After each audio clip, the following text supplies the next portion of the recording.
नमस्कार, बहुत स्वागत है आपका और आप देख रहे हैं इंडिया वॉइस। मैं हूं आपके साथ आनंद विजय सिंह। लोकसभा में आज सिर्फ भाषण नहीं हुआ, आज टोकने की, रोकने की और हंगामे की भी तस्वीर देखने को मिली। राष्ट्रपति के अभिभाषण पर धन्यवाद प्रस्ताव पर चर्चा के दौरान नेता प्रतिपक्ष राहुल गांधी जब बोलने के लिए खड़े हुए तो सदन में ऐसा हंगामा मचा कि कार्यवाही बार बार ठप होती चली गई। राहुल गांधी ने पूर्व army chief general MM Naravane की अनपब्लिश्ड किताब का हवाला देते हुए कहा कि लद्दाख के रेजिन ला में 4 चीनी टैंक भारत की सीमा में पहुंचे थे। उनकी तरफ से यह भी कहा गया कि उस पुस्तक का हवाला देते हुए कि भारतीय सेना लगातार संपर्क में थी भारत सरकार के, लेकिन उन्हें निर्देश नहीं दिया जा रहा था और आखिर में उनसे कहा गया कि आपको जो समझ में आए वो आप फैसला लीजिए। विपक्ष का दावा है कि गलवान संघर्ष के दौरान चीन के सामने भारत का पक्ष कमजोर रहा, जबकि कई मौकों पर सरकार और सेना ने साफ कर दिया है कि कभी भारत का पक्ष कमजोर नहीं पड़ा। बस इसी बयान के बाद सदन में टोका टोकी का सिलसिला शुरू हो गया। रक्षा मंत्री राजनाथ सिंह, गृह मंत्री अमित शाह, संसदीय कार्य मंत्री किरण रिजिजू, बीजेपी सांसद अनुराग ठाकुर ने राहुल गांधी को टोका।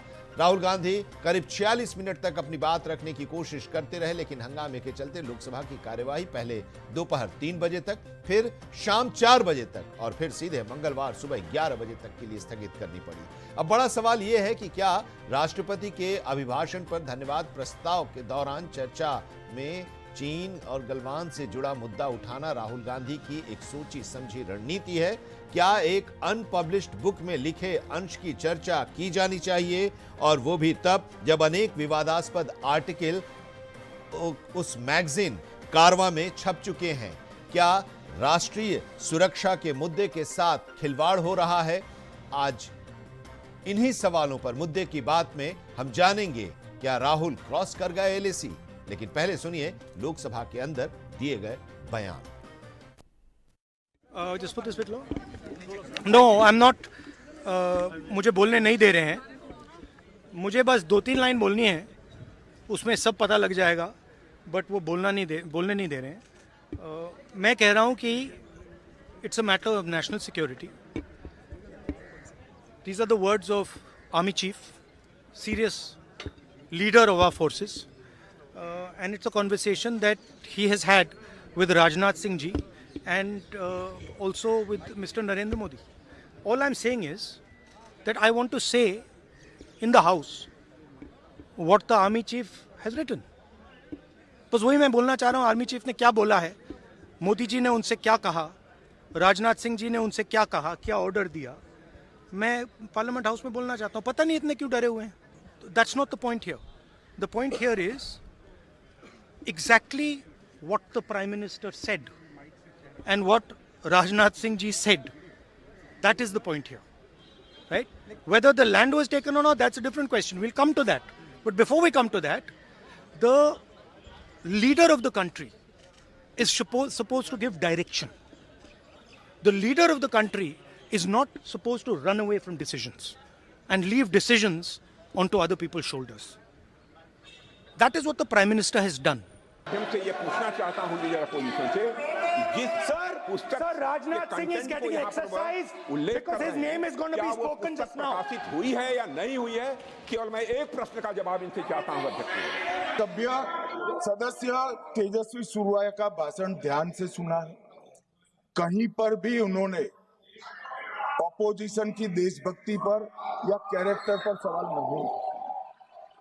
सुनो, उन्होंने 2004 से 14 के भाषण में सही देशभक्ति, देश की संस्कृति, देश की भाषा, देश की परंपराओं को सशक्त करने वाली बात सरकार की ओर से राष्ट्रपति महोदय द्वारा नहीं रखी गई, ये बात कही। वो सरकारों की मंशा पर बोले, कहीं पर भी विपक्ष की देशभक्ति पर सवाल नहीं उठाए।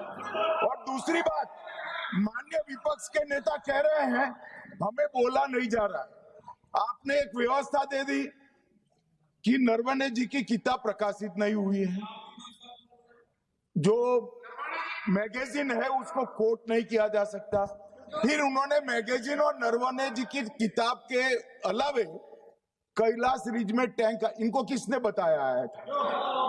किसने बताया? ये लिखा हुआ नहीं पढ़ सकते आप, अध्यक्ष ने ना बोला है। 349, 358 और अब 389 अध्यक्ष के रूलिंग को न मानने का नियम भी इसका भंग करे माननीय विपक्ष के नेता। 389 को भी तोड़ रहे हैं। हम सदन किस तरह से चलाना चाहते हैं?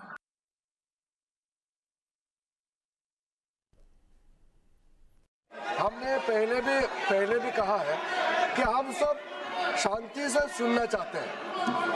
मेरा एक सवाल है सर, आपके माध्यम से भी इस सदन को भी, ये सदन नियम से चलता है। जब लीडर ऑफ अपोजिशन खुद नियम नहीं मानेंगे, रूलिंग को नहीं मानेंगे, ऐसा मेंबर के साथ हम क्या करना चाहिए, इसमें भी चर्चा होना चाहिए। ये नियम ही नहीं मानते हैं। आपने कम से कम 5 बार कह चुके हैं कि आपने रूलिंग दे चुके हैं, तो हम तो इस सदन से बड़ा नहीं है।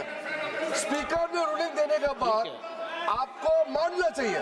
मैं आपको रिक्वेस्ट करता हूँ राहुल गांधी जी, आप लीडर ऑफ अपोजिशन है, आप ही उल्टा अपने सदस्यों को व्यवहार सिखाना चाहिए। आप खुद ऐसा नियम उल्लंघन करेंगे, आपका मेंबर क्या सीखेगा? आप 5 बार एमपी हैं और आप स्पीकर के रूलिंग को नहीं मानेंगे, आपका ऑपोजिशन का बाकी एमपी कैसे सीखेंगे? इस सदन में नए एमपी आया है, लीडर ऑफ ऑपोजिशन खुद ही नियम नहीं मानते हैं, स्पीकर के रूलिंग को नहीं मानते हैं, सदन कैसे चलेगा? यहाँ मर्जी से आप अपना रूल तो नहीं बना सकते, रूल बनाया हुआ है, मानना पड़ेगा। सर, आपने रूलिंग दिया है, इसको अभी रूलिंग का पालन करना चाहिए। Leader of opposition Rahul ji अपनी महत्वपूर्ण बातें रखना चाहते थे और देश के लिए बॉर्डर सिक्योरिटी, नेशनल सिक्योरिटी और फिर चीन बॉर्डर या चाइना बॉर्डर का सवाल हो तो और महत्वपूर्ण बन जाता है। समाजवादियों ने समय समय पर सरकारों को ये बात रखी है कि पाकिस्तान से ज़्यादा हमें सावधान रहना पड़ेगा चीन से, क्योंकि चीन की गिद्ध जैसी नज़र हमारी सीमा पर बनी रहती है और कई मौक़ों पर हमने देखा है, आज़ादी से लेकर के अभी तक बड़े पैमाने पर चीन ने ज़मीन छीनी है। भारत की बहुत सारा हिस्सा जो भारत का था वो चीन के पास चला गया।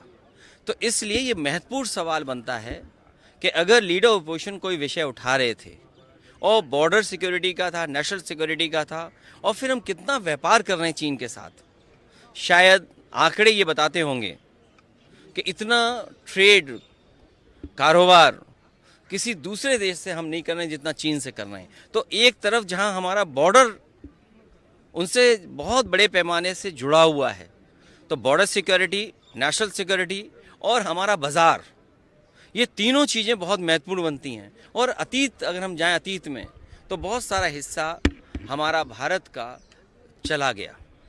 सदन में कोई महत्वपूर्ण बात है तो वो तो उठती है और उठाना भी चाहिए। हम इसीलिए चुन करके आए हैं कि महत्वपूर्ण सवाल उठाएं। शायद इनकी दीवारों पे नहीं लिखा है, नए लोकसभा की दीवार पे, लेकिन पुराने लोकसभा की दीवारों पे अगर आप ऊपर और दाएं बाएं देखोगे तो ये लिखा है कि हमें बोलना चाहिए, अपनी बात रखनी चाहिए।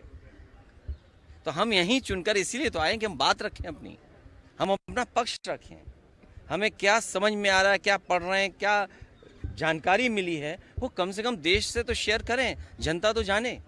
मचाया जा रहा है जिस बुक को एक तरह से पब्लिश ही नहीं किया गया, क्योंकि उसमें डेफिनेटली ऑथेंटिसिटी इज क्वेश्चनेबल। और जैसे रक्षा मंत्री जी ने कहा कि अगर वो ऑथेंटिक है तो फिर कोर्ट से उन लोगों ने, क्योंकि हम भी सेंसस सर्टिफिकेट लेने के लिए हर तरह के प्रमाण देते हैं, और जिसको नहीं मिलता है कहीं ना कहीं वो प्रमाणित नहीं होते।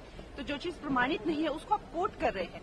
कितना बड़ा ये एक जुर्म है, ये एक संगीन अपराध है, लेकिन उनको कुछ पड़ी नहीं हुई है। वो मतलब he has no respect for the parliament, for parliamentarian, जो वहां पे 1 घंटा उन्होंने ये उत्पात मचाया।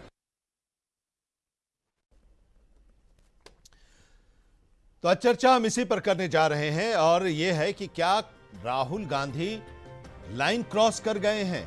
क्योंकि संसद का बजट सत्र चल रहा है और इस बजट सत्र की शुरुआत राष्ट्रपति के अभिभाषण से हुई और परंपरा के मुताबिक राष्ट्रपति के अभिभाषण पर धन्यवाद प्रस्ताव पर चर्चा होती है और इस चर्चा के लिए 18 घंटे का समय निर्धारित किया गया है।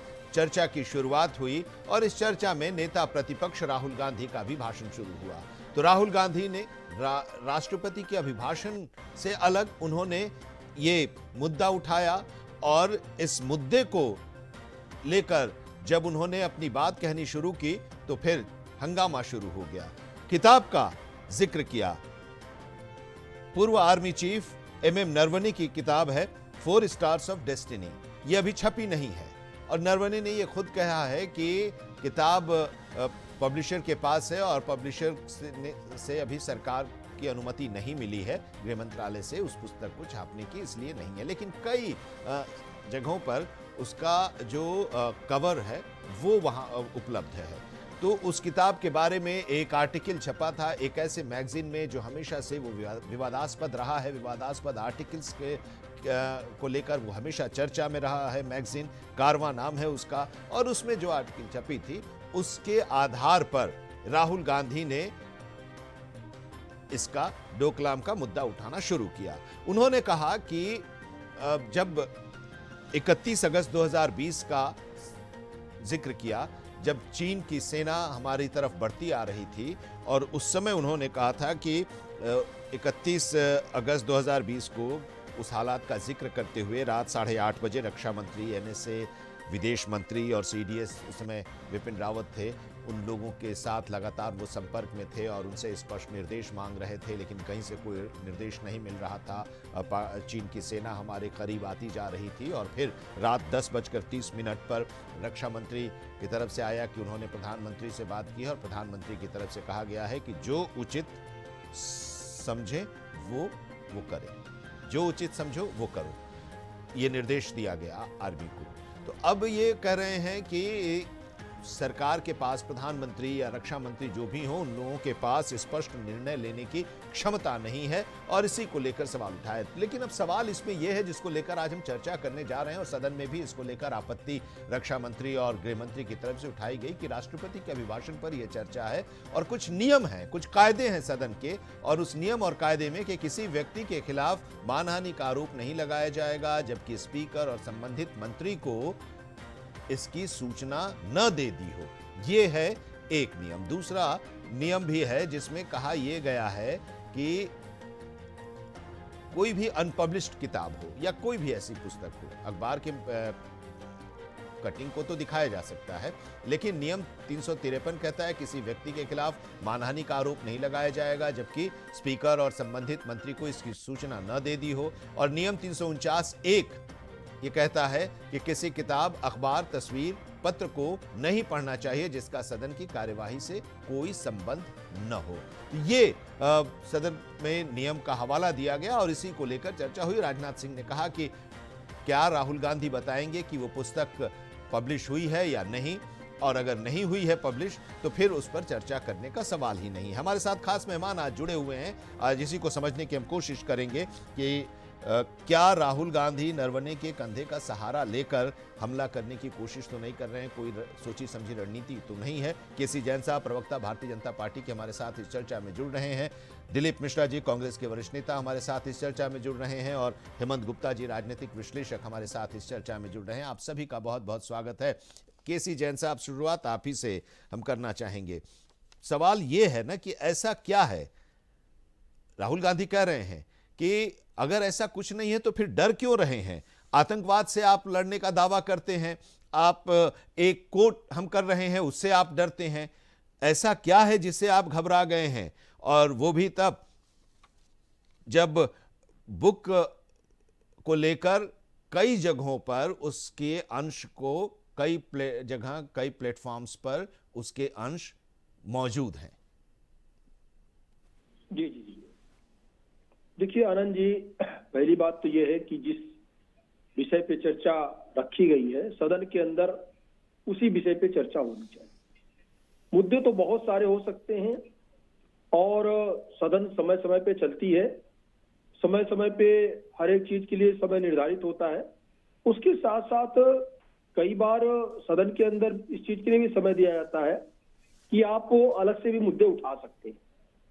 तो उसमें प्रश्नकाल भी होता है, शून्यकाल भी होता है, अलग से मुद्दे भी उठा सकते हैं। अलग अलग समय पे अलग अलग जो संसद चलती है, और संसद का समय बहुत कीमती होता है। इतने सारे सांसद वहां मौजूद होते हैं, और साथ ही साथ जो करोड़ों रुपए खर्च होता है सदन के संचालन में, अगर इस तरीके से अव्यवस्था रहेगी कि आप किसी भी विषय को कभी भी उठा लें, तो विषय की तो कोई कमी है नहीं, फिर तो कोई चर्चा हो नहीं सकती है इस तरीके से। और फिर सवाल ये भी उठाता है विपक्ष कि हम जिस पे चर्चा कर रहे हैं तो उस पर जवाब नहीं है। नहीं, वो कहते हैं कि जब भी हम चीन की बात करते हैं तो सरकार डर जाती है और चर्चा करने नहीं देती, माइक बंद कर देती है। नहीं, देखिए इसमें फिर वही बात है, इसमें देखो दो चीजें हैं। पहली बात वही मैं कह रहा हूँ कि पहली बात तो ये कि सदन में चर्चा अगर महामहिम राष्ट्रपति महोदय के अभिभाषण पर था और उसके धन्यवाद प्रस्ताव पे था, तो उस पर चर्चा होनी चाहिए, नंबर एक चीज। दूसरी बात क्या है कि राहुल गांधी जी हमेशा केवल और केवल, देखिए सदन की कार्रवाई लाइव जाती है, उसका प्रसारण होता है राज्यसभा चैनल पे और तमाम सारे चैनलों पे। उसके बाद में अब ये क्या दिखाना चाहते हैं, हमेशा ऐसी बात क्यों करता है विपक्ष जो भारत देश को कमजोर दिखाने की कोशिश करते हैं राहुल गांधी जी। इसके पहले ही बहुत हंगामा किया कि आपने ट्रंप को क्यों नहीं कहा, ट्रंप को क्यों नहीं कहा, सीधे क्यों नहीं कह दिया, वो कह रहे हमने हस्तक्षेप किया। अरे जब प्रधानमंत्री जी ने कह दिया, गृह मंत्री जी ने कह दिया, रक्षा मंत्री जी ने कह दिया, किसी का कोई हस्तक्षेप नहीं। और ये ऑपरेशन सिंदूर जो रुका हमारे और पाकिस्तान की बातचीत के बीच में रुका, पाकिस्तान के निवेदन पे सीज फायर रोका गया। अब उसको लेकर के हमेशा क्यों ये टिप्पणी कि आप ट्रंप को सीधे, अब देखिए ट्रंप की टिप्पणी क्या आई, ट्रंप की आई कि भाई हमको नोबेल प्राइज नहीं मिल रहा है, हमने इतने देशों में शांति वार्ता की, हम शांति वार्ता क्यों करें। अब निकल के आ रहा है कि आखिर वो क्यों कह रहे हैं कि हमने कराई ये, तो उनको चाहिए था नोबेल प्राइज। तो वो तमाम सारे देशों के बीच में घुस रहे हैं और कह रहे नहीं हमने कराया, जबकि तमाम जगह में उनकी कोई भूमिका नहीं। तो कुल मिलाकर के अपने राष्ट्र को मजबूत करने वाले बयान होने चाहिए। अब यहां पर भी क्या है कि जो चीजें बहुत 2020 में घटित हुई कि भाई डोकलाम के ऊपर है, और तमाम सारे नियम भी आपने भी उनका हवाला दिया, वो चाहे नियम 353 हो कि भाई आपको अनपब्लिश्ड किताब को लेकर के हो, या और तमाम सारे जो नियम है कि भाई अब उनको छूट मिली हुई है, एक तरीके से तो मानहानि कर रहे हैं। लेकिन ये भी नियम है कि सदन के अंदर चर्चा होगी, उस पर मानहानि नहीं होगी, तो उसका भी लाभ उठा रहे हैं राहुल गांधी जी।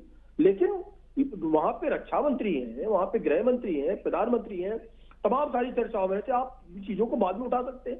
फिर अनपब्लिश्ड किताब के बारे में फिर उसकी भी चर्चा होगी। अगर इस तरीके से अनपब्लिश्ड किताब के बारे में चर्चा होगी तो जो मनमोहन सिंह जी के सेक्रेटरी थे उन्होंने जो किताब पब्लिश की उसमें क्या क्या चीजें, फिर उसकी भी चर्चा होगी। फिर किताबों में चर्चा का एक दिन रख लीजिए। फिर वो राष्ट्रपति महोदय के अभिभाषण का, कोई बजट सत्र के अभिभाषण का कोई मतलब ही नहीं है। दरअसल क्या है, विपक्ष के पास इस बजट को कोसने के लिए कुछ नहीं। ठीक है दिलीप मिश्रा जी भी कांग्रेस के हमारे साथ जुड़े हुए हैं नेता। दिलीप जी लगा जब भी इस तरह की बातें होती है तो चाइना की जब बात होती है और राहुल गांधी जब चाइना की बात को उठाते हैं, प्रश्न उठाते हैं, तो फिर बीजेपी आरोप लगाती है कि चाइना के साथ आप लोगों का साठगांठ है और इसीलिए मौका बेमौका आप वहां पर चले जाते हैं या उस मुद्दे को लेते आते हैं। नमस्कार आनंद जी, पहले सभी पैनलिस्ट को और आपके दर्शकों को भी। अभी मैं जैन साहब को सुन रहा था, बीजेपी के प्रवक्ता हैं जो, उन्होंने कुछ बातें की। पहले तो ये कोई अनवांटेड चीज तो थी नहीं। राष्ट्रपति ने अपने अभिवादन में बॉर्डर सिक्योरिटी की बात की, और चाइना का जो डोकलाम का मुद्दा है, अगर बीजेपी के प्रवक्ता ये कहना चाहते हैं कि वो बॉर्डर सिक्योरिटी में नहीं आती, तो मुझे नहीं पता कि इनको कौन सी पॉलिटिकल समझ है। एक चीज। दूसरी बात हो रही थी पाकिस्तान के सीज फायर की।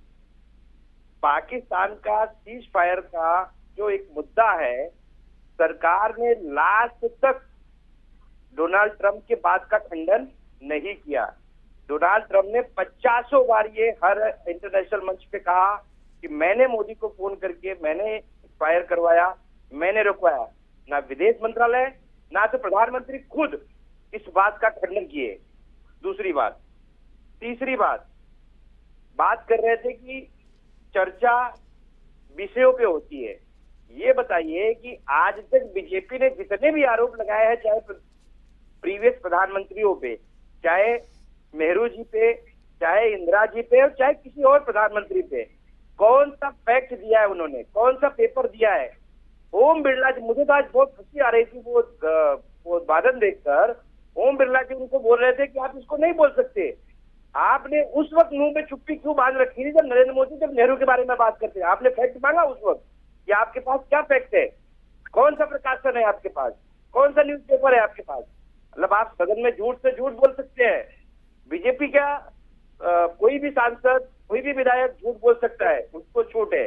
लेकिन अगर बॉर्डर सिक्योरिटी पे अगर नेता प्रतिपक्ष बात करने के लिए उस पर प्रेशर करे तो बीजेपी को मंजूर नहीं है। ठीक है, ये मैं अब इस पर चरित्र हाँ। महामहिम का तो एटलीस्ट हमको एक संवैधानिक पद पे बैठे महामहिम जो स्पीकर महोदय हैं उनसे ये एक्सपेक्टेशन नहीं थी। और तीसरी सबसे बड़ी बात जो सामने आई है, चाइना के रिलेशंस को लेके या ट्रम्प को रिलेशन को लेके बीजेपी के खुद के नेता एक नेशनल चैनल पे सुब्रमण्यम स्वामी जी ने एक नहीं 10 बार इंटरव्यू में कहा, लेकिन उस पे कोई खंडन नहीं आया।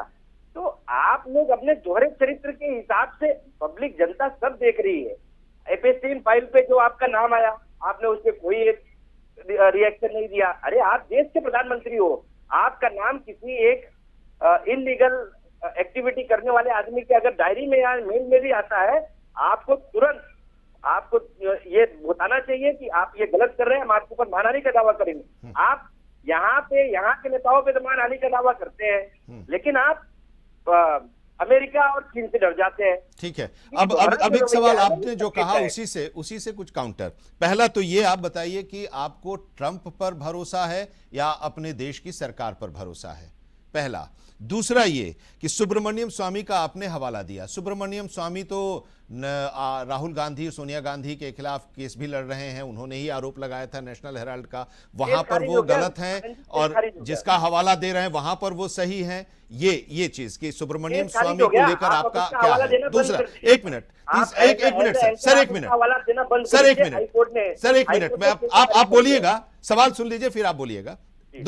तीसरा ये कि जिस मुद्दे को लेकर हम लोग चर्चा कर रहे हैं, ये कहा गया, रक्षा मंत्री ने पूछा कि ये बताइए कि वो किताब पब्लिश्ड है या अनपब्लिश्ड है। जो किताब पब्लिश ही नहीं हुई उसको लेकर उसमें जो लिखा है और कहीं कहीं छप रहा है, उस जगह पर छप रहा है जो हमेशा से विवादास्पद आर्टिकल्स के लिए वो चर्चाओं में रहा, उसका हम कोट करें और उस पर हम चर्चा करें सदन में। आनंद जी, सदन में चर्चा तो तब होती कि वो सुनते कि राहुल गांधी जी चर्चा में कहना क्या चाह रहे हैं। नहीं, पहले तो वही था ना कि किताब जो पब्लिश ही नहीं है सर, जो पुस्तक पब्लिश ही नहीं है उसके बारे में, उसमें अगर कहा जाए कि ये लिखने वाले हैं और उस पर हम आपसे चर्चा करें तो आप क्या सफाई देंगे? नहीं, नेहरू पे आरोप कितने पब्लिश किए हैं? नेहरू जी के बारे में जो था वो जो आर्काइव्स है, उस आर्काइव्स के जरिए हवाला दिया गया था, हवाला दिया जाता है उन आर्काइव्स के, नेहरू आर्काइव्स जो है उसके जरिए हवाला देते हुए उन बातों को कहा जा रहा है। नहीं, नेहरू के खिलाफ जितने भी इन्होंने जो भी अभी जो सोमनाथ के मामले में आया वो सब का सब जो था वो नेहरू आर्काइव्स के कोट थे, वहां से लिए गए। एक मामले आप मत दीजिए ना नेहरू के, तो ये 2000 नहीं, इस मामले पर ही हम आए। तो अगर हम इस मामले पर आए, ठीक है, अगर वो गलत है, अगर वो नहीं दे रहे उसके बारे में जैन साहब बताएंगे। लेकिन दूसरी चीज, मेरा सवाल ये है ना कि क्या ट्रंप पर भरोसा आपको ज्यादा है या अपनी सरकार पर है? पहला, सुब्रमण्यम स्वामी को लेकर क्या? सुब्रमण्यम स्वामी वहां पर आपके खिलाफ केस लड़ रहे हैं, आरोप लगा रहे हैं, तो वहां पर वो गलत, और सरकार के बारे में अगर कुछ कह रहे हैं तो फिर वहां पर आप उनकी तरफदारी करने लगते हैं, उनको कोट करने लगते हैं। तो फिर वहां पर भी कोट कीजिए ना कि सुब्रमण्यम स्वामी वहां भी कह रहे हैं कि हाँ वो सही कह रहे हैं नेशनल हेराल्ड वाले पर। और एक चीज यही चीज कि अनपब्लिश्ड बुक पर क्या हम लोग चर्चा कर सकते हैं, और वो भी राष्ट्रीय सुरक्षा के मामले में? अरे हम लोग तो पब्लिक चीजों पे भरोसा नहीं कर सकते, जिसके एविडेंस मिलते हैं उस पर चर्चा नहीं कर सकते हम, वोट चोरी पे चर्चा नहीं कर सकते हम। क्यों? आप तो चर्चा कर ही रहे हैं ना, आप चर्चा कर ही रहे हैं, आप तो चर्चा कर ही रहे हैं, आप बोल ही रहे हैं यहाँ पर। नहीं, मोदी जी ने 2 करोड़ रोजगार देने का वादा किया, उस पर चर्चा हम कर ही नहीं सकते। हम चर्चा करें कि मतलब क्यों नहीं कर रहे? आप नहीं करते क्या? हम चर्चा किस पे करें? आप हर जगह करते, बस यही है। अब यही तो कहा जाता है, लोग यही कहते हैं कि कांग्रेस सरकार की चर्चा नहीं करेंगे ना, विपक्ष नहीं, यही सरकार कह रहे हैं कि की जहां चर्चा पर नहीं जो करेंगे, चर्चा सरकार होनी पर चाहिए वहां करेंगे। पर कांग्रेस वो चर्चा नहीं करती। अब और ऐसी सरकार जगहों पर जो चर्चा सरकार ऐसे को विषयों अच्छा पर करने लगेगा, लगती वो है कि संसद में फिर वहां चर्चा चर्चा होगी, हो नहीं ऐसा कहीं पाती। नहीं लिखा है। अब यही चर्चा थी, इस नियम के हवाले से आप लोग इस पर समय लेकर चर्चा कर सकते थे। नहीं नहीं, आप ये बताइए, यही नरेंद्र मोदी जब गुजरात के सीएम थे, उन्होंने एक शब्द कहा था मनमोहन सिंह जी को, सरकार चलाना सरकार का काम है, संसद चलाना विपक्ष का काम है, क्वेश्चन पूछना। विपक्ष अब का काम आप हंगामा बदल क्यों रहे हैं? नहीं, विपक्ष का काम मर्यादाओं में रहते हुए नियम कायदे कानून के तहत नहीं, ही तो अब आपको नियम पूछना है ना कायदे याद आ सर। गए। उस वक्त बीजेपी जब वॉकआउट करती थी, नियम कायदे याद नहीं थे। आपको कितने एग्जाम्पल दे रहा हूँ कि संसद में वॉकआउट किया बिना नियम कायदों के अलावा। आज आप नियम लोग कायदे याद आ आप गए। नहीं नहीं, आप लोग तो कोई आप सवाल जरूर पूछते हैं, लेकिन जवाब आप सुनने के का धैर्य नहीं रखते, आप ठीक है, वॉकआउट कर जाते हैं। जवाब तो आप बीजेपी चाहते ने हैं इतना कि आप जो दिया चाह है। रहे हैं वही सरकार की तरफ से उसी के मुंह से वो बोला जाए। ये विपक्ष, ये आपका जो विपक्ष है भारतीय जनता पार्टी एनडीए, वो कहती है कि आप सुनते ही नहीं है, जवाब ही नहीं सुनते, आप चल देते हैं। मतलब जो भारतीय जनता पार्टी कहती है वही सही तो है नहीं देश में। भारतीय जनता पार्टी देश तो है नहीं। अगर उनको तो कांग्रेस भी तो देश नहीं है ना। नहीं नहीं, तो देश तो कांग्रेस भी नहीं है। जो लीडर ऑफ अपोजिशन है 65% वोट, उनको भी तो वोट मिला है। सिर्फ भारतीय जनता पार्टी के कहे के हिसाब से जो सही नहीं हो सकता। तो भारतीय जनता पार्टी जो चाहेगी वही मुद्दा संसद में डिस्कस होगा। भारतीय जनता जो पार्टी चाहेगी वही विपक्ष का लीडर ऑफ अपोजिशन बोलेगा। भारतीय जनता जो पार्टी जो चाहेगी वही देश में होगा। नहीं नहीं नहीं नहीं, ये नहीं है। लेकिन जो सदन की कमेटी है वो जो डिसाइड करती है कि किन किन विषयों पर चर्चा होगी, ये आप भी जानते हैं, ये सब जानते हैं। और जो सरकार रहती है वो सरकार करती है, ऐसा तो नहीं है ना। आप राष्ट्रपति ना ऐसा नहीं है। राष्ट्रपति का अभिभाषण ऐसा तो नहीं था कि पहले की जो सरकार थी, आप लोगों की जो सरकार थी, वो सरकार नहीं लिखती थी, वो तो वही लिखती थी और उसी पर चर्चा होती थी। हेमंत गुप्ता जी, अभिवादन में बॉर्डर सिक्योरिटी देखिए, बॉर्डर सिक्योरिटी शब्द यूज हुआ है। तो ये डोकलाम का जो मुद्दा है, यही तो वो कह रहे हैं कि आप इस पर अलग से समय लेकर और चर्चा कीजिए। लेकिन यहां पर जो चर्चा हो रही है उस पर चर्चा होनी चाहिए, उस अभिभाषण पर चर्चा होनी चाहिए। उस अभिभाषण पर, राष्ट्रपति के अभिभाषण में क्या नरवणे की पुस्तक का जिक्र हुआ था क्या?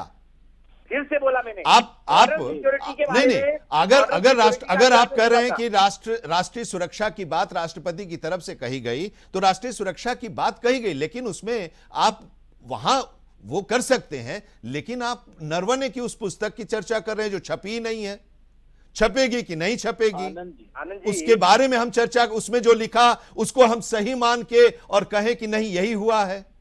आनंद जी, हाँ, बॉर्डर सिक्योरिटी की जहां बात आती है तो राष्ट्रपति अपने अभिवादन में ये नहीं कह सकते Pakistan border security, Bhutan border security की जब बात आती है तो भारत और जो भी टेंशन चल रहे हैं, चाहे वो भूटान से चल रहे हैं, चाहे वो नेपाल से चल रहे हैं, चाहे वो चाइना से चल रहे हैं, बॉर्डर सिक्योरिटी पे चर्चा होनी चाहिए।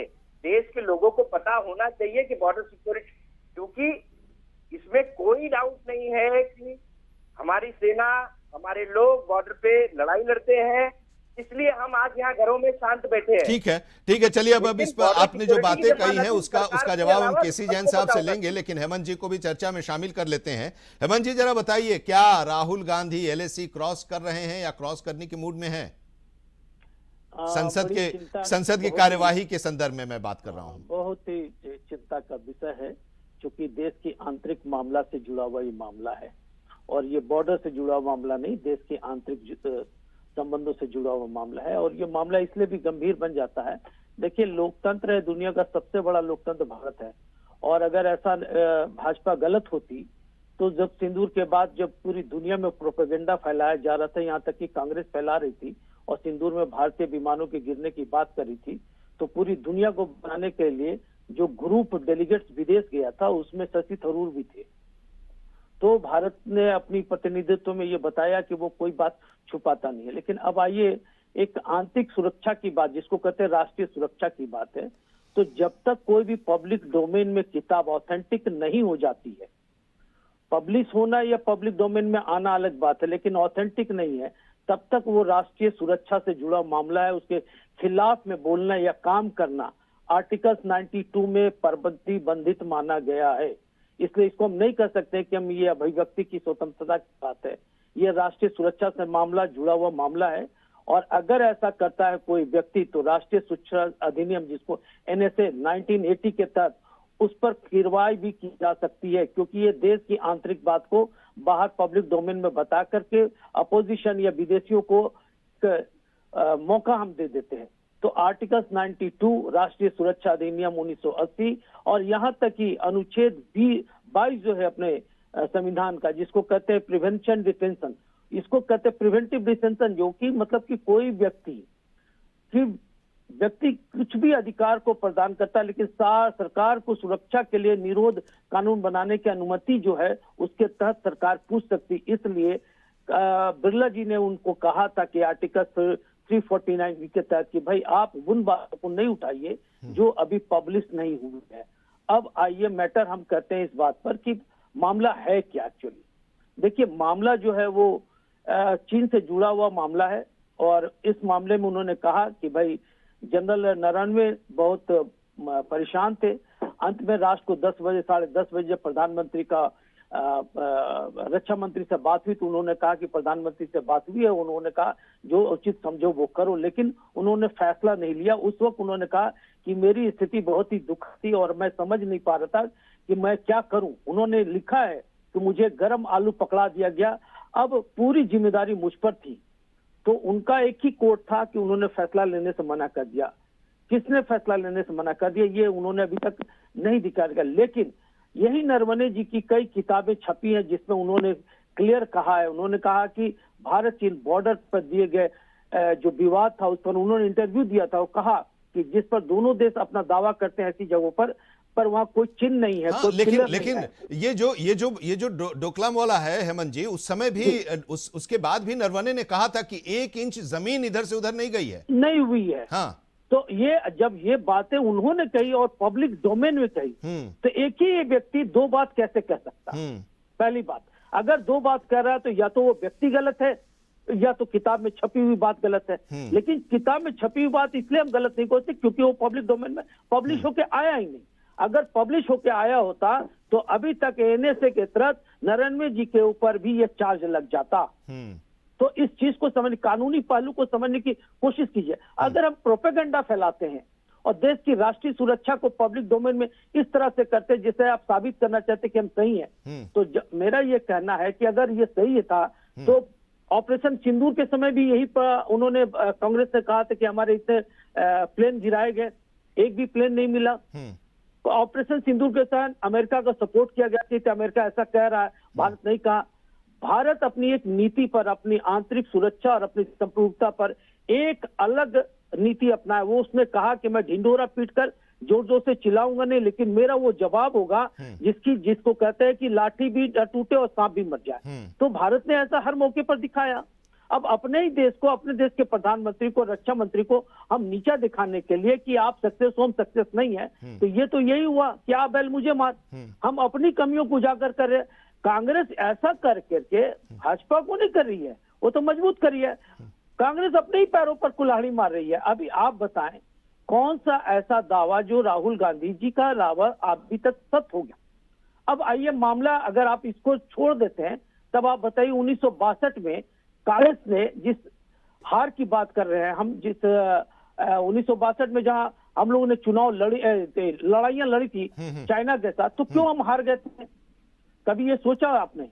इस पर भी अगर चर्चा हो तो पता चलना चाहिए कि 20 अक्टूबर 1962 को जब हम नेपा में थे, एक बड़े हिस्से पर पाकिस्तान चाइना ने अक्साई चीन पर कब्जा कर लिया था। 38,000 वर्ग किलोमीटर था, मतलब 14,500 वर्ग मील जिसको कहते हैं, उस पर नहीं चला और आज भी नहीं छोड़ा। जबकि वो अरुणाचल प्रदेश के कुछ हिस्सों पर भी किया था, लेकिन वो अरुणाचल प्रदेश वाला हिस्सा छोड़ दिया और अभी अक्साई चीन को धरे हुए। लेकिन आप देखिए 1967 में यही कांग्रेस भारत उससे जीत हासिल की थी, और उन्होंने जीत हासिल करने के साथ साथ चाइना को मजबूर किया था कि भाई आप युद्ध नीति को, अपनी जो प्रोपेगेंडा है उसको रोको। और रोकने के साथ साथ चाइना माना था और उन्होंने अपनी हार को स्वीकार कर दी थी। उस वक्त रक्षा मंत्री कौन थे भाई? उस समय वीके कृष्णा मेनन थे। सैन्य सलाह का नजरअंदाज किया गया था। तो कांग्रेस अपनी इन बातों को ना भूले तो उन्होंने क्या किया। ठीक है, ठीक है, एक ब्रेक के लिए हमें रुकना पड़ रहा है। ब्रेक के बाद हम लौटते हैं तो इस चर्चा को आगे बढ़ाएंगे। केसी जैन साहब के पास भी जाएंगे कि आरोप तो लगाए जाते हैं कांग्रेस का कि चाइना के साथ सांठगांठ है, अगर है तो फिर सरकार तो आपकी है, आप कार्रवाई क्यों नहीं करते? एक छोटे से ब्रेक के बाद इस पर भी जवाब लेंगे, बने रहिए हमारे साथ। ब्रेक के बाद आपका एक बार फिर से स्वागत है। संसद के बजट सत्र में जब राष्ट्रपति के अभिभाषण पर धन्यवाद प्रस्ताव पर चर्चा की शुरुआत हुई और चर्चा के दौरान पहले दिन जब नेता प्रतिपक्ष राहुल गांधी अपनी बात रख रहे थे, उसी दौरान उन्होंने डोकलाम का मुद्दा उठाया और राष्ट्रीय सुरक्षा का मुद्दा उठाते हुए उन्होंने पूर्व आर्मी चीफ MM नरवणे की एक अनपब्लिश्ड पुस्तक के कुछ अंश का जिक्र किया और उसके बाद सदन में हंगामा शुरू हो गया। अब सवाल इसी पर उठ रहा है कि क्या अभिभाषण पर धन्यवाद के दौरान इस तरह की बातों को उठाया जाना चाहिए? नियम कायदा जो है संसद का, उसको क्या नहीं मानना चाहिए? अनपब्लिश्ड किताब के अंश के बारे में अगर कहीं कुछ छप गया है उसका अंश, तो क्या उस पर हम विश्वास करें? या सरकार और सेना ने कई बार ये बात कही है कि ऐसा कुछ नहीं हुआ और खुद नरवणे ने भी कहा था कि 1 इंच जमीन भी हमने नहीं खोया है, तो उस पर हम विश्वास न करें। आज इसी पर हम चर्चा कर रहे हैं और ब्रेक से पहले भी चर्चा हुई। और केसी जैन साहब, सवाल अब यह है ना कि आप लोग, कोई भी विपक्ष सब मुद्दा उठाता है तो विपक्ष का यह आरोप है कि आप उस मुद्दे पर चर्चा नहीं करने देते हैं, माइक बंद कर देते हैं रूल के हिसाब से, या गैर वाजिब है, यही अगर मुद्दा हम कहें तो आरोप लगा रहे हैं। लेकिन अगर है तो फिर कार्रवाई क्यों नहीं होनी है? दूसरी चीज की वो अंश छपा है ना, उस छपे हुए अंश पर ही तो बातें हो रही हैं। देखिए आनंद जी, पहली बात तो ये है कि ये स्पष्ट पहले ही हो गया कि अनपब्लिश्ड बुक को हम उसको हवाला देते हुए, उसको कोट करते हुए सदन के अंदर चर्चा का विषय नहीं बना, नंबर 1 ही। दूसरी बात ये है कि ऐसे मुद्दे उठाना, देखिए इससे पहले एक सवाल ये है ना सर, केसी जैन साहब, माफी के साथ आपको इंटरवीन कर रहा हूं। एक सवाल तो ये है ना कि देश का राष्ट्रीय मुद्दा है, हमारी आंतरिक सुरक्षा का मुद्दा है, और अगर चाहे वो नरवणे साहब ही क्यों ना हो, अगर वो लिखते हैं इस बारे में, इस तरह की जो बातें होती हैं सरकार और सेना प्रमुख के बीच में, चाहे जिसकी भी सरकार हो, जो भी प्रधानमंत्री रक्षा मंत्री रहा हो, तो उसको क्या पब्लिक डोमेन में लाना चाहिए? और अगर वो आ रहा है तो क्या उसकी गंभीरता को नहीं समझनी चाहिए? आनंद जी देखिए, यही विषय है। जिस चीज को एक आम नागरिक समझ रहा है, एक इंटर का एक ग्रेजुएट छात्र भी जिन चीजों को समझ रहा है कि अंतरराष्ट्रीय स्तर पे अपनी जो आंतरिक सुरक्षा है उन चीजों को किस तरीके से गोपनीय रखना है। और यहाँ पर क्या हो रहा है, एक अनपब्लिश्ड बुक में पहली बात तो जो हवाला दिया MM नरवणे जी ने, वो कितना सही है कितना गलत, अगर सब कुछ सही होता तो शायद वो पुस्तक पब्लिश हो चुकी होती। शायद यही कारण है अभी तक वो पुस्तक जो है पब्लिश नहीं हो पाई, यही सारे कारण है। दूसरी बात क्या है कि जब डोकलाम की जब घटना हुई तब भी खूब चर्चा हुई। क्या उस चर्चा से 2020 की लेके अब तक चर्चाओं से क्या राहुल गांधी संतुष्ट नहीं थे तो उसके लिए अलग से सदन में चर्चा के लिए मांग कर सकते थे टाइप का। दूसरी बात क्या है कि अभी आदरणीय हेमंत जी ने भी चर्चा की, उसकी हम भी वही बात कह रहे थे, फिर आप दिलीप जी के पास चले गए थे कि देखिए सर्जिकल स्ट्राइक हुआ, उसमें भी आपने सवाल खड़ा किया कि नहीं उसमें तो कुछ हुआ ही नहीं, एक कौवा तक नहीं मरा। और अंतरराष्ट्रीय स्तर पे इस चीज को माना गया कि वहां पे कितना बड़ा अटैक हुआ, इस तरीके से पाकिस्तान के अंदर घुस करके भारत ने वहां पे तमाम सारे आतंकी ठिकानों को खत्म करने का काम किया। उसके बाद में ऑपरेशन सिंदूर हुआ, ऑपरेशन सिंदूर में उस पर चर्चा नहीं कि इतनी बड़ी फतह आपने हासिल की कि पाकिस्तान को झुकना पड़ा। और चर्चा किस पे हो रही है? चर्चा इस पे हो रही है कि ट्रंप ने बोल दिया, देखिए ट्रंप हो या कोई भी फॉरेन कंट्री का प्रमुख हो, किसी भी विदेशी सरकार का कोई प्रमुख हो, वहां की सरकार का कोई कुछ भी कहे आप उसको महत्व देंगे कि जो सरकार आपकी कह रही है उसको महत्व देंगे आप। फिर किसने रुकवाया उससे ज्यादा महत्वपूर्ण है कि पाकिस्तान हमारे सामने झुका और उसने त्राईमार किया, फिर जाकर के, और तब तक वो अपना काम खत्म कर चुके थे। ये कोई घोषित युद्ध नहीं था, ये हमारी सीमा के अंदर रह करके, यानी कि पाकिस्तान अधिकृत कश्मीर जो है वो हम उसको अपना ही कश्मीर मानते हैं, उसके अधिकार में है, लेकिन कश्मीर हमारा है। अगर वहां पे आतंकवादी ठिकाने हैं उस पर हमने हमला किया, लेकिन क्या कहा जा रहा है, पाकिस्तान के अंदर तक आपने प्रवेश किया, यानी जो चीज पाकिस्तान कह रहा है कि आपने सीमा उल्लंघन किया, वो चीज हमारे देश के लोग करें, हमारा विपक्ष कह रहा है। अच्छा, अब आ जाइए इस पे चर्चा पे। पिछली बार राहुल गांधी जी ने क्या कहा था, अभी हमारे साथी दिलीप जी कह रहे थे, कांग्रेस के साथी, कि आप किसी चीज पे चर्चा नहीं होने देना चाहते। पिछली बार जब बजट पेश हुआ था तब कहा था राहुल गांधी जी कोई आरोप नहीं लगा पाए। उन्होंने आरोप क्या लगाया, इस बजट को तैयार करने वाले जाति विशेष के लोग थे, इसमें सवर्ण लोग थे। और जब पूछ लिया गया राहुल गांधी जी से, कहा इसमें ओबीसी नहीं थे, एससी नहीं थे, इसमें दलितों को शामिल करिए जो बजट तैयार कर रहे हैं। और बजट भी गोपनीय होता है। अगर बजट पहले से पता चल जाए, न जाने कितने करोड़ों रुपए का लोग नफा नुकसान पहले से तय कर ले, किस चीज के रेट बढ़ रहे हैं, किस चीज के रेट घट रहे हैं, किसका कलेक्शन करके हम रख लें, किस चीज को पहले से सेल कर दें। और जो हमारा एमसीएक्स है, जो ऑनलाइन मार्केट है, उस पर तो आप बिना प्रोडक्ट के आप प्रोडक्ट खरीद सकते, बेच सकते, तो ये भी गोपनीय होता है। और ये क्या कह रहे हैं, किसने बजट तैयार किया, कौन सी जाति के लोग थे। फिर जब जाति की बात आई तो पूछ लिया सदन के अंदर किसी ने कि आपका क्या जाति है, तिलमिला गए कि नहीं हमारी जाति को कैसे पूछ सकता है। एक तरफ कहते हैं जाति बताओ, जाति बताओ, बजट कौन तैयार कर रहा था, फिर दूसरी तरफ तिलमिलाहट भी है। अरे जब आप दूसरे की जाति पूछ सकते हैं तो आपको अपनी जाति बताना चाहिए। तीसरा मुद्दा, देखिए आनंद जी, ये बार बार चर्चा करते हैं, फिर हम चर्चा करेंगे संजय बारू की भी, जो मीडिया सलाहकार थे, आप उसी पे चर्चा कर लीजिए। उन्होंने जो है मनमोहन सिंह जी की 10 कमियां कम से कम बताई, और उनकी किताब तो पब्लिश भी हो चुकी है, एक्सीडेंटल मिनिस्टर।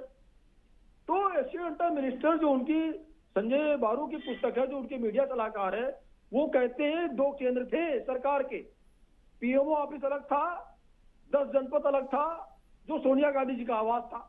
सारी चीजें 10 जनपद से निर्धारित होती थी, उसके बाद में जा करके प्रधानमंत्री निर्णय लेते थे। यहाँ तक कि जो अंतरराष्ट्रीय मामले थे, अंतरराष्ट्रीय लेकिन आप लोग तो इस पुस्तक को छपने ही नहीं दे रहे हैं ना। 2023 से ही पब्लिशर्स के पास ये किताब पड़ी हुई है, परमिशन आप लोग दे नहीं रहे हैं। नहीं, देखिए बात गैर पब्लिश की नहीं है। देखिए आनंद जी, बात ये होनी चाहिए, आप देश के नागरिक, तमाम सारी चीजें ऐसी भी होती हैं कि आपको अपने आप को दिखाना है कि हम बहुत मजबूत हैं। हो सकता है कि आपकी बंदूक में गोलियां ना हो, आपके पास गोलियां खत्म हो गई हों, लेकिन अगर आप दुश्मन के सामने बंदूक लेकर के खड़े हैं तो उसके कान में ये नहीं बताना है कि हमारी मैगजीन खाली हो गई, उसको तो ये बताना है हमारी मैगजीन फुल है। खाली बंदूक है, खाली मैगजीन है, उसके बाद भी तो आप डर जा रहे हैं, यही तो वो कह रहे हैं। नहीं, देखिए क्या है कि हमारे पास डबल मैगजीन है। हाँ। हमारे पास सपोर्टिंग मैगजीन अलग है दूसरी, ये मैगजीन तो भरी हुई है। लेकिन क्या है, यहाँ पे जो यहाँ पे विश्वासघाती लोग हैं, और आज तक रावण के भाई का नाम किसी ने दोबारा नहीं रखा, जिसने आकर के, भले उसने बहुत अच्छा काम किया था, भगवान राम को सहयोग किया था, विभीषण। तो जो लोग विभीषण की भूमिका निभाते हैं ना, वो लोग क्या कर रहे हैं कि हमारे पास डबल मैगजीन होने के बाद में भी, सपोर्टिंग मैगजीन होने के बाद भी कहते हैं कि नहीं इनके पास तो कुछ नहीं है, ये तो खाली रिवॉल्वर, खाली। अब ये कांग्रेस की तरफ से मुद्दा उठाया गया, अब पता नहीं अब कल जब सदन की कार्यवाही शुरू होगी, चर्चा होगी, तो फिर क्या होगा। अब दिलीप जी, एक बात तो है ना, ये बजट सत्र चल रहा है, बजट इसमें पेश किया गया, राष्ट्रपति का अभिभाषण हुआ, राष्ट्रपति के अभिभाषण के पर धन्यवाद प्रस्ताव पर चर्चा की परंपरा है, वो हो रही है। इतने सारे मुद्दे हैं, बजट का है, शिक्षा, स्वास्थ्य वगैरह तमाम मुद्दे हैं। उन मुद्दों से हटकर एक अनपब्लिश्ड किताब की कोर्ट को लेकर हम चर्चा कर रहे हैं सदन के अंदर, और उस पर हंगामा हो जा रहा है, सदन की कार्यवाही नहीं चल रही है, और नेता प्रतिपक्ष जैसा जिम्मेदार व्यक्ति उस तरह की ये सवाल उठा रहा है। तब जब उसी नरवणे ने यह कहा था कि 1 सिंगल इंच भी जमीन इधर उधर नहीं गई है, उस पर हम विश्वास नहीं कर रहे हैं। कई मौकों पर सरकार और सेना की तरफ से ये उस समय कहा गया कि हमने कोई जमीन नहीं गंवाई है। उसके बावजूद एक अनपब्लिश्ड किताब के उस कुछ अंश को लेकर सदन के अंदर हम चर्चा कर रहे हैं, सवाल उठा रहे हैं। ठीक है, आनंद जी, मुझे थोड़ा समय दीजिएगा क्योंकि मैं दो प्रवक्ताओं के जवाब देना चाहता हूँ। नहीं, प्रवक्ता तो एक ही है, प्रवक्ता एक है, एक विश्लेषक है, राजनीतिक विश्लेषक, उनका विश्लेषण अपना स्वतंत्र है, उनका स्वतंत्र है, और उस पर नहीं, अब यही बात है ना, देखिए यहीं पर है कि आप चाहते हैं कि जो आपका फ्रेमवर्क हो उसी फ्रेमवर्क में सब फिट बैठे। जवाब तो दे दीजिए मुझे, आप बोलने नहीं, प्रवक्ता नहीं, प्रवक्ता मत बोलिए, सबकी अपनी अपनी सोच है ना, आपकी अपनी सोच है, आप अपनी बात करिए। जी हाँ, मैंने प्रवक्ता क्यों बोला? नहीं, मुझे बोलने तो दीजिए आप। वही तो कह रहे हैं राहुल गांधी कि हमने क्यों उठाया, बोलने दीजिए, पहले ही उठा लिए। चलिए बोलिए। हेमंत जी ने एक शब्द कहा उनको बोलने कि कांग्रेस पहले से ही एलिगेशन लगाती आई है कि राफेल गिरा दिया। हमने एलिगेशन गिराने का नहीं दिया था, राफेल को नुकसान हुआ है। और अगर आपका जनरल नॉलेज अगर बहुत अच्छा है तो एक बार फिर से जाकर पढ़िए। ब्लूमबर्ग टीवी पे सीडीएस अनिल चौहान जी ने ये स्टेटमेंट दिया था कि लड़ाई के दौरान हमारे राफेल को भी नुकसान हुआ था। उन्होंने इस बात को खारिज की थी कि पाकिस्तान ने जो बोली थी कि हमने 6 राफेल मार गिराए हैं, बात को उन्होंने खारिज किया। लेकिन उन्होंने कहा कि ये कहना कि हमें नुकसान नहीं हुआ एकदम गलत है, नुकसान हमारे राफेल को भी हुआ। हाँ, पहले बात इनको करेक्ट करना चाहता हूँ मैं, मुद्दे दर मुद्दे बात करता हूँ। दूसरी बात आती है बुक की। आज बीजेपी बहुत साफ सफाई पेश करने की कोशिश कर रही है। जिंदगी भर ताशकंद फाइल पे एलिगेशन किसने लगाया? बीजेपी ने। एक्सीडेंटल प्राइम मिनिस्टर, सारे बीजेपी के नेता, मिनिस्टर, अपील की गई, पिक्चर जाके देखिए आप। वो भी कोई लिखा हुआ कोई जेन्युइन ये तो था नहीं, वो एक पिक्चर थी जिसके शुरू में ही लिखा जाता है कि ये सारी घटनाएं काल्पनिक है, लेकिन उसको बीजेपी ने टूलकिट जैसा यूज किया। रही बात तीसरी, ये अभी मैं सुन रहा था, ये बोल रहे थे बीजेपी के प्रवक्ता हमारे भाई साहब जैन साहब, उन्होंने एक बात कही, पिछली बातें जब आप याद दिलाते हैं तो आप भी याद रखिए कि अब आपको भी 14-15 साल हो गए हैं, अब आपको भी पिछली बातें याद दिलाई जाएंगी। बहुत हुई महंगाई की बार, कहाँ गई फलाना सरकार, याद है? तो वो याद नहीं दिला पा रहे हैं ना आप लोग, वही तो चाहती है जनता भी कि कम से कम उनके लिए तो आप खड़े होइए। नेहरू की बातें बताई, आप पीछे गए। वही तो मैं कह रहा हूं कि वो जो कह रहे हैं ना उसी के फ्रेमवर्क में आप घुस जा रहे हैं, फिट होने लगते हैं। वो आपको अपने पिच पर आपसे बैटिंग और बॉलिंग कराने लगते हैं। बात बताएंगे तो आप अपनी भी तो पिछली याद रखेंगे। अरे सर, वही तो मैं कह रहा हूं, मैं वही तो कह रहा हूं दिलीप जी कि आप उन्हीं की पिच पर बैटिंग करने लगते हैं। वो तो चाहते ही हैं कि आप उन्हीं के मुद्दे पर आइए। नहीं, उनका मुद्दा नहीं है ये। हाँ, वो हमारे जो प्रीवियस प्राइम मिनिस्टर है उन पे उंगली उठाते हैं, तो आज 11-12 साल करंट प्राइम मिनिस्टर भी, उस पर भी तो उंगली उठेगी ना। अगर आप दूसरे प्राइम मिनिस्टरों पे उंगली उठाते हैं तो आप पे तो उंगली उठनी है। तो अगर आप ये बोले कि उनकी पिच, ये उनकी पिच नहीं है। अगर उनके बातों का जवाब नहीं दे, अगर आप ये कहना चाहते हैं बीजेपी की ये मंशा है उनकी बातों का जवाब न दे, तो फिर कुछ नहीं कहा जाता। लोकतंत्र खत्म हो चुका है सब। लोकतंत्र की परिभाषा ही यही है कि संवाद होना चाहिए। संवाद का मतलब ये होता है कि जब आप नेहरू की बातें याद दिलाते हैं, 62 की बातें याद आती है और 75 की बातें याद दिलाते हैं, तो आप ये भी याद रखिए आपके साथ भी कांधार याद रख, हमको भी कांधार याद दिलाना पड़ेगा, हमको पुलवामा याद दिलाना पड़ेगा, हमको ऐसे बहुत सारी घटनाएं हैं। और सरकार बीजेपी की, हम बहुत कुछ याद दिला सकते हैं, लेकिन हमारी वो गिनाने की आदत नहीं है।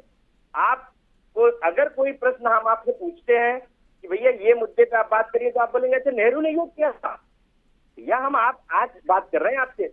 अगर आप ये बोल रहे हैं कि नेहरू ने ये किया था और हमारे और आपके पूर्वजों ने नेहरू को नहीं रोका, नहीं, ये भी कहा जाता है ना दिलीप जी, ये भी कहा जाता है कि एक ट्रेंड है कि संसद के सदन का जो सत्र चलता है तो उस सत्र के शुरू में ही कुछ इस तरह के मुद्दे उठा दें ताकि सदन की कार्यवाही न चल पाए। ये एक प्लान्ड वे में किया जाता है, एक सोची समझी रणनीति के तहत किया जाता है, और इसके साथ ही भारत की सेना के मनोबल घटाने के लिए भी ये सब कुछ प्लान्ड वे में किया गया है।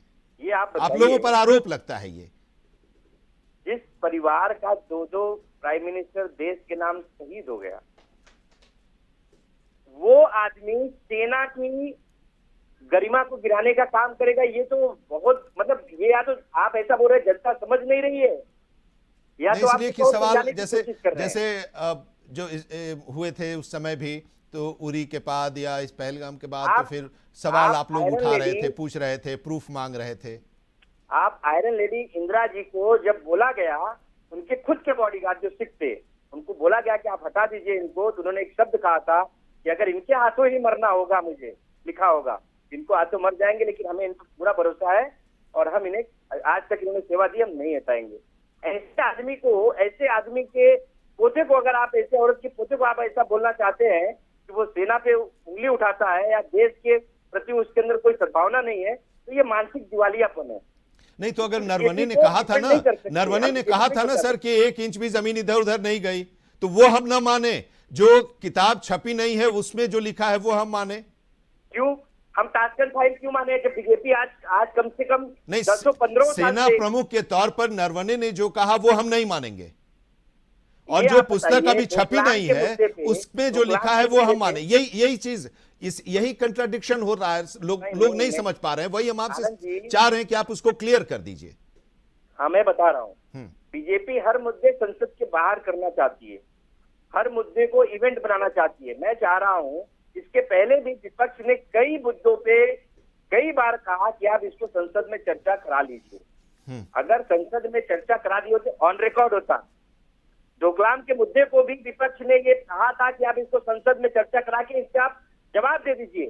बीजेपी ने आज तक जवाब क्यों नहीं दिया? लेकिन एक चीज ये भी था ना, आपको भी ये भी ध्यान में होगा कि जब शिमला समझौता हुआ था तो उस समय रक्षा मंत्री थे जगजीवन राम, और उन्होंने कहा था कि अगर लाहौर पर कब्जा कर लो तो हम उसे वापस नहीं करेंगे, और बाद में उस पर हुआ कि नहीं, लाहौर हम दे देंगे, उनको वापस कर देंगे। तो जगजीवन राम ने मना कर दिया था जाने से वहां उस समझौते में। अगर मैं गलत हूं तो हेमंत जी उसको करेक्ट कीजिएगा। और साथ ही हेमंत जी ये भी कि क्या आपको ये लग रहा है कि पार्लियामेंट के अंदर इस पर चर्चा होनी चाहिए?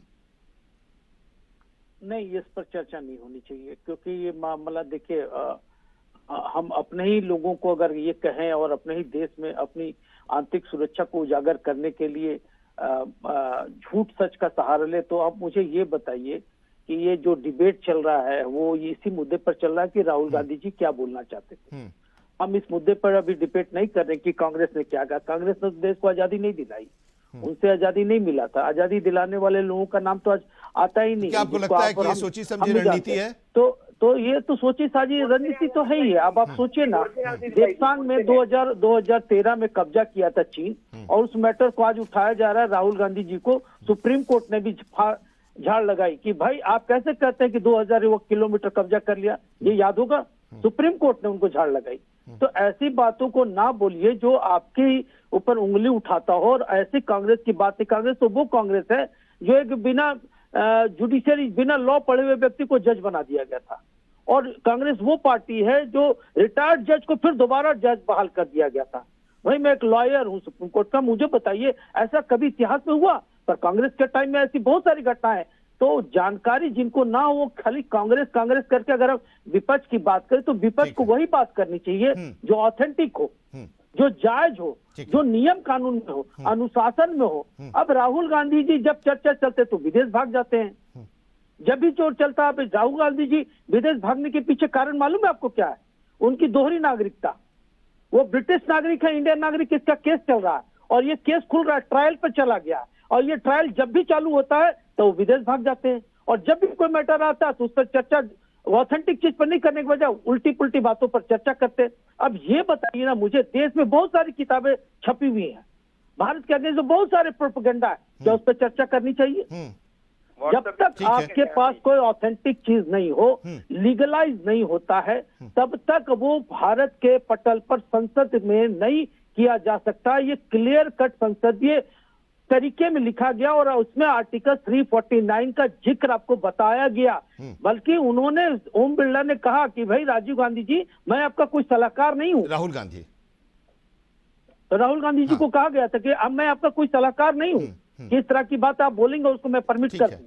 भाई चर्चा तथ्यों पर होनी चाहिए, ठीक है, ना ठीक कि है। अब समय आज अफवाहों इतना पर। ही है। अब फिर अब अगला दिन कल बुधवार को देखते हैं कि सदन की माफ करेंगे मंगलवार को, कि सदन की कार्यवाही चल पा रही है या नहीं, और क्या चर्चा हो रही है, किस तरह की चर्चा हो रही है, इस पर हमारी भी नजर रहेगी और इस पर आगे भी हम चर्चा करेंगे। बहुत शुक्रिया हमारे साथ जुड़ने के लिए केसी जैन साहब, शुक्रिया आपका भी दिलीप जी, और हेमंत गुप्ता जी आपका भी बहुत बहुत शुक्रिया। आज चर्चा में इतना ही, लेकिन देश और दुनिया की खबरों के लिए जुड़े रहिए इंडिया वॉइस के साथ।